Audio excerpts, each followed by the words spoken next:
So today we're going to be talking about how writing is just telling on paper. And one of the first things you need to do when you're writing is to think. To think of something to do and something to write about. So I can write about this summer when my mom came to visit in her RV, or I can write about my favorite time when I was in Japan dancing around and having so much fun, like a vacation that you might have had in the past. Or I can write about my pets, and I have one very sneaky, devious dog named Chili Dog. So I'm going to be thinking about it. I thought about some things that I like to do, and then I'm going to be drawing it, and then I'm going to be writing it. So you can, if you don't like or don't have a dog, you can also think about your favorite things to do with your family right now. Maybe you really like to watch TV, or maybe you really like to go outside and go hiking and biking, or maybe you're just having a great time doing something else. You can totally write about any of those. I'm going to show you what to do next.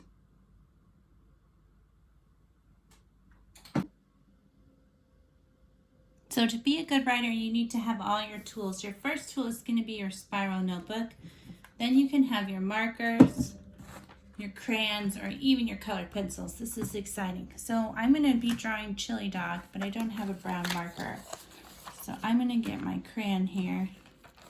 And I'm not the best drawer. I'm just going to try to do my best. And I'm going to draw the one time that Chili ran away, but then he came back into the house with a pizza in his mouth.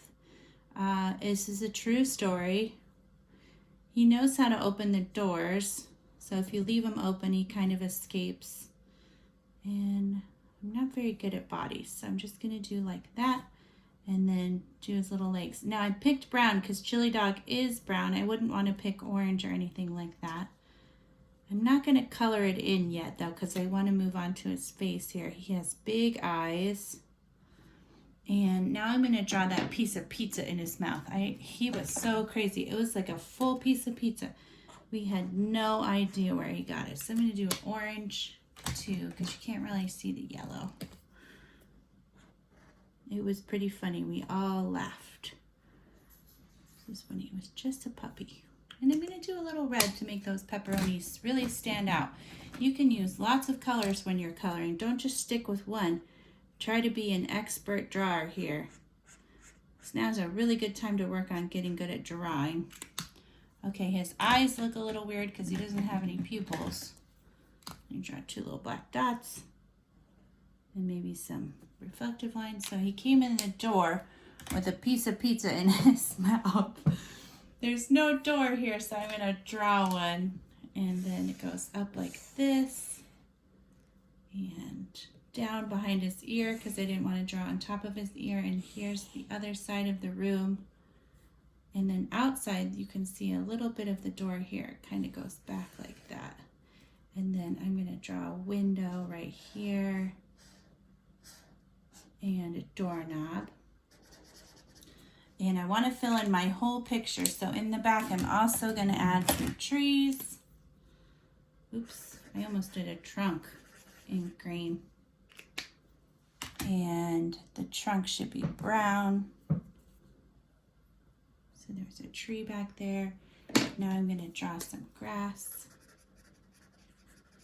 And maybe a little bit of a sidewalk, because at the time our house had a sidewalk going back this way. So this part I am going to fill in. Okay, so when you're doing this, I want you to make sure that you've colored in all of your parts, because I will want to be seeing what you're doing. His head looks a little weird there because he doesn't have, Chili's head is more pointy. Again, I'm not the best drawer. I am pretty good at coloring though, so you take your time when you're coloring. I'm going pretty fast right now because I don't want you to have to sit and watch me do the whole thing. But I might come back and finish my work later. If we were in class, I would just be showing you so you could have more time to do this yourself. And I think I want to add some color to my door and to other places.